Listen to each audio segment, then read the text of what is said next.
গুগলকে পাল্টা জবাব দিতে চলে এলো সার্চ জিপিটি। নামটা শুনেই বোঝা যায় চ্যাট জিপিটির আদলে বানানো হয়েছে এই সার্চ ইঞ্জিন। 2022 সালে জেনারেটিভ এআই দিয়ে তৈরি চ্যাটবট চ্যাট জিপিটি এনে আলোড়ন ফেলে দিয়েছিল ওপেন এআই। অল্প দিনে প্রচুর মানুষের কাছে পৌঁছে যায় চ্যাট জিপিটি।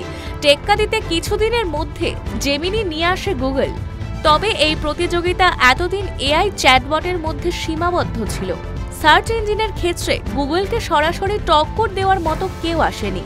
পরিসংখ্যান বলছে ইন্টারনেটে 91% মানুষ গুগলের সার্চ ইঞ্জিন ব্যবহার করে। কোম্পানির সবথেকে নিকট প্রতিপক্ষ হল মাইক্রোসফটের বিং, যা 9% ইউজার ব্যবহার করেন।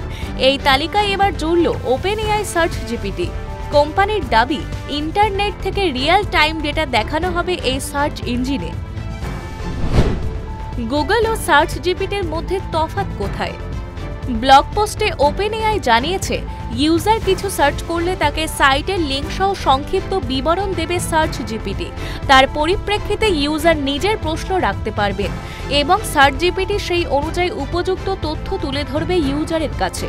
ফিডব্যাক নেওয়ার জন্য এই মুহূর্তে অল্প সংখ্যক কিছু ইউজার এবং পাবলিশার্সদের জন্য এটি চালু করা হয়েছে। কোম্পানির দাবি, এই সার্চ জিপিটি থেকে সরাসরি চ্যাট জিপিটিতেও যাওয়া যাবে, যদিও সেই টুল এখনও তৈরি হয়নি।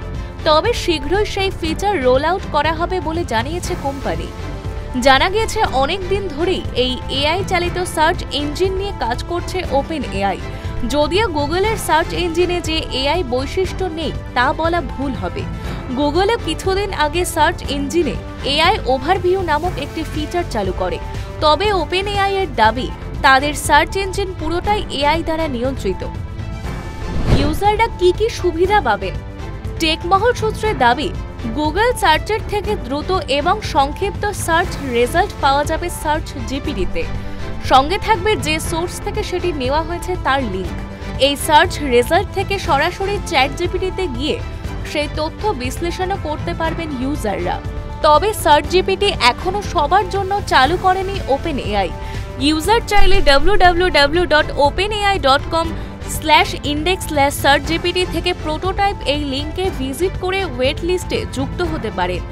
পরীক্ষা নিরীক্ষা সফল হলে শীঘ্রই ভারত সহ একাধিক দেশে সার্চ জিপিটি লঞ্চ হবে বলে জানা গিয়েছে। Bureau report, tribe TV Bangla.